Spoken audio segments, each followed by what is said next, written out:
That's for sure. That's in. I love when the newscaster's talking back at him, and then he tries to like take the TV apart, and then the newscaster just looking, and he's like, "Hey, do you know how dangerous that is?" Yeah.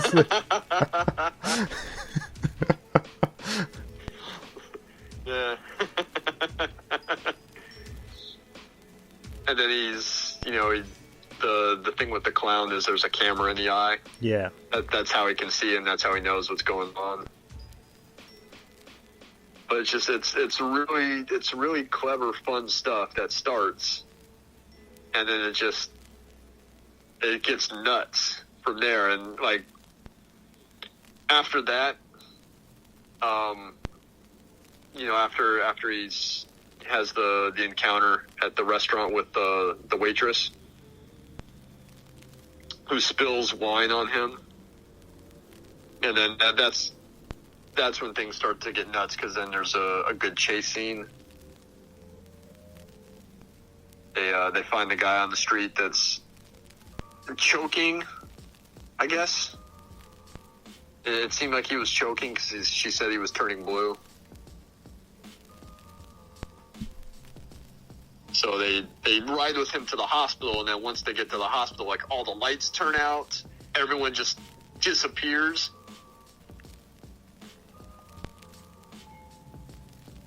And then they have to escape they go into the building, they have to escape, and which sets off the alarm, and then the security company is chasing them, and they just chase them through downtown, and there's that great scene where they're in Chinatown, like, running from the dog. Oh, that's right. The cops catch up to them, and they're running through like that kind of those back alleys. Yes. Yeah.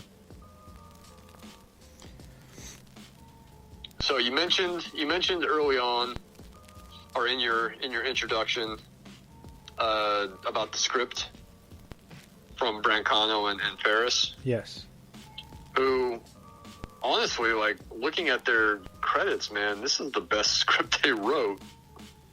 Honestly, because they wrote The Net, which is not great. Terminator 3, Terminator Salvation, both not good movies at all. But I do think that they got a big assist from Fincher's boy, who was Andrew Kevin Walker, who wrote Seven. I know he did uncredited work on this. I think he did uncredited work on Fight Club as well. So I think that Andrew Kevin Walker, who is uncredited but contributed quite a bit to this, or helped to revise the script. So originally,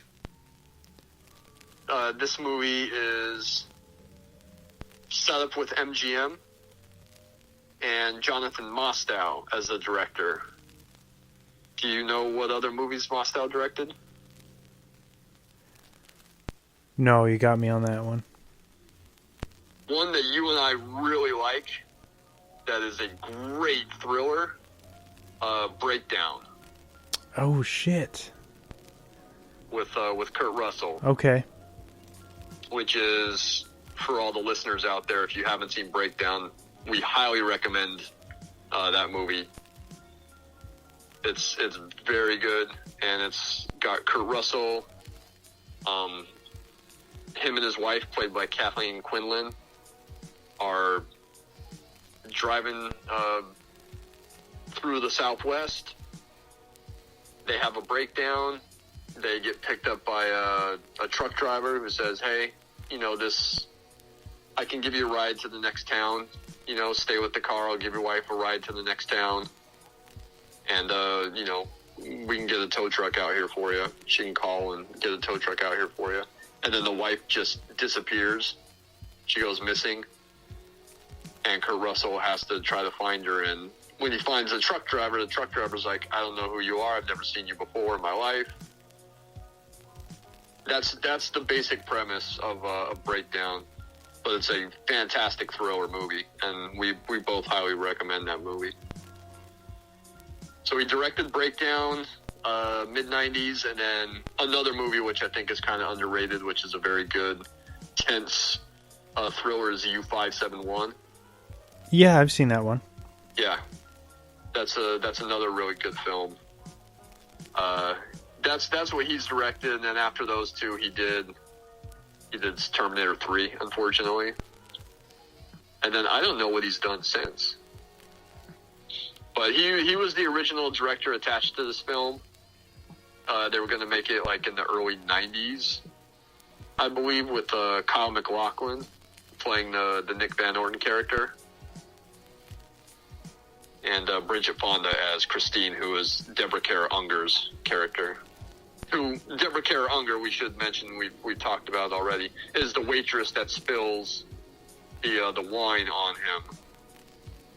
And then gets kind of hooked up with Nick on this crazy adventure.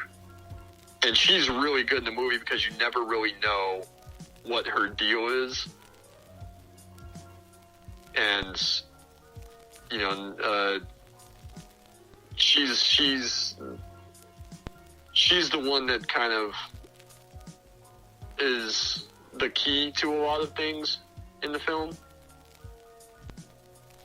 But after they have this chase through Chinatown, you know, he takes her back to his office, gets her cleaned up, calls her a cab, and then, you know, she disappears, and you don't see her again for another half hour, 40 minutes or so, and then that's when things are really batshit.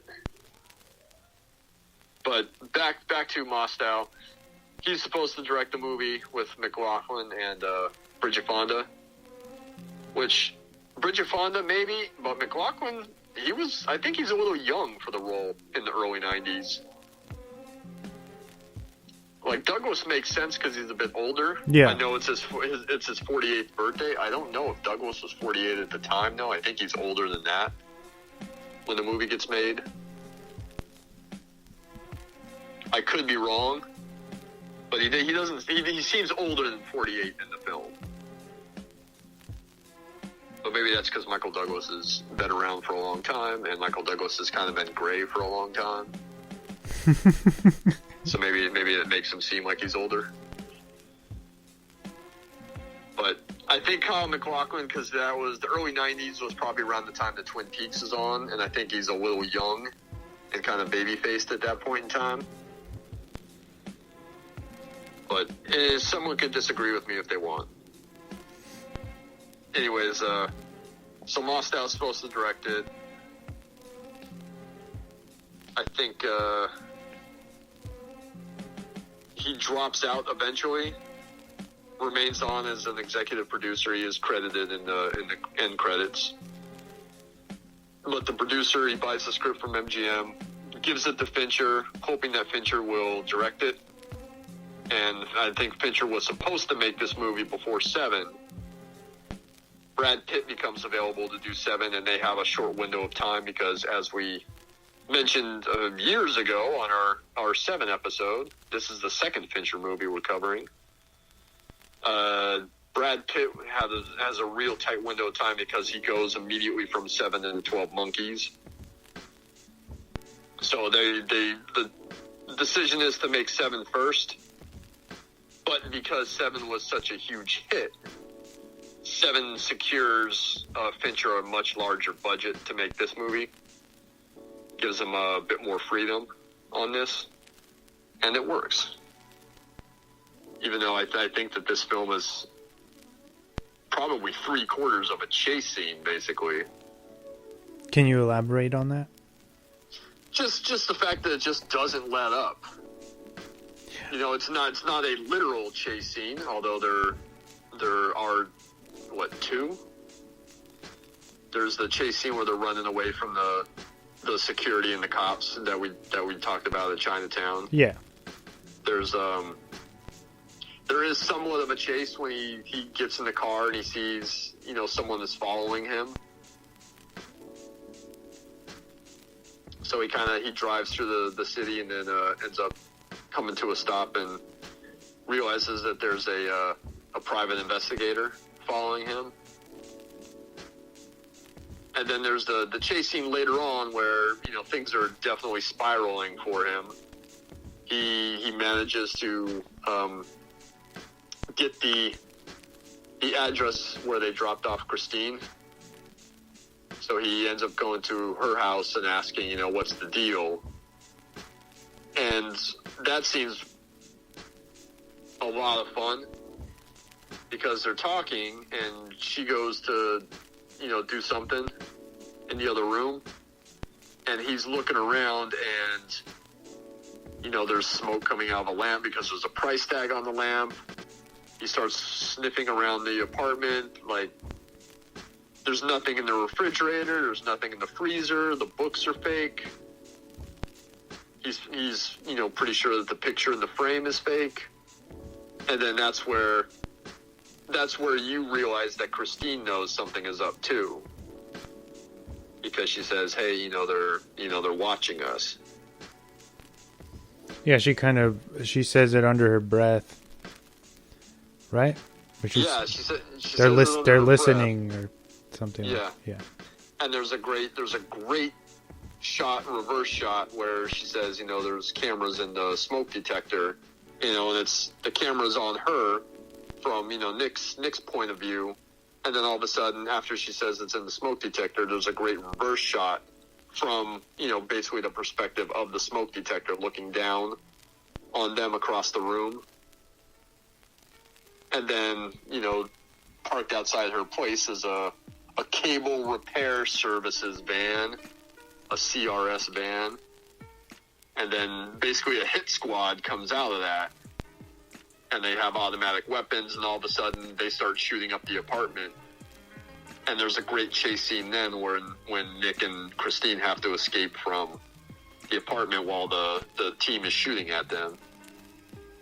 So yes, not a literal, like, 2-hour chase movie like Mad Max Fury Road is, but basically that same type of adrenaline where it just is fairly relentless once things get going. That great scene where he comes home after this crazy night that he had, after he goes to the hotel room because he gets the call that, you know, his stuff is there in the hotel that he never stayed at, but he goes into the hotel room and there's porno on the TV. There's like naked pictures all over the place. There's coke. It's like, it's this insane scene where it's someone is setting him up. And then after all that, after he confronts the guy who he thinks is setting him up, who happens to be the guy that owns the small book publishing company, there's that great scene where he barges in and yells at him in front of the guy's wife and daughter. But he comes home and, like, all the lights are out. And then it's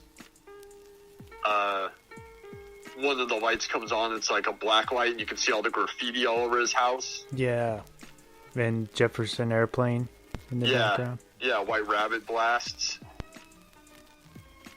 and it's just it's this craziness. All that graffiti, and there's even like scaffolding in the house. Yeah. They set up scaffolding to, like, just graffiti the shit out of every single wall. And the place is trashed. It's like they're just completely fucking with him. And there's even the suicide note, right? Yeah. He finds like a suicide note, like intended for him to commit suicide. That's in the clown's mouth, right? Yeah. Yeah. It's one nutso scene after another.